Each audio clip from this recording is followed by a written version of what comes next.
না ডাক্তার আইবো, ওই ডাক্তার দেখা ছিল কিন্তু কত বেশি না, এটা বড় হোক, এটা আরো 8-10 কেজি হইব। খাই ধরো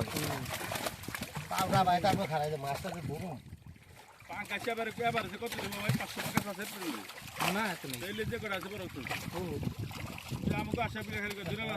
ধরে জ্বালাম 400 টাকা কেজি, আর বড় কোনো 250 টাকা 300 টাকা আচ্ছা বলে তো আচ্ছা হইলে 500 দিলে 300 টাকা যায় এই সিলভার নাই, সিলভার যা ছিল ওই যে ছটা ছিল না, ওই যে আর হল তো যাই গা মাছ যদি জায়গা তাহলে আপনি তাবুদার মধ্যে খাইবো আমি দেখতেছি পুরো মাছ বাড়ি ওদাত করে এইসব কোন জায়গা দাও, জায়গা দাও, এই নাই মলা নাই।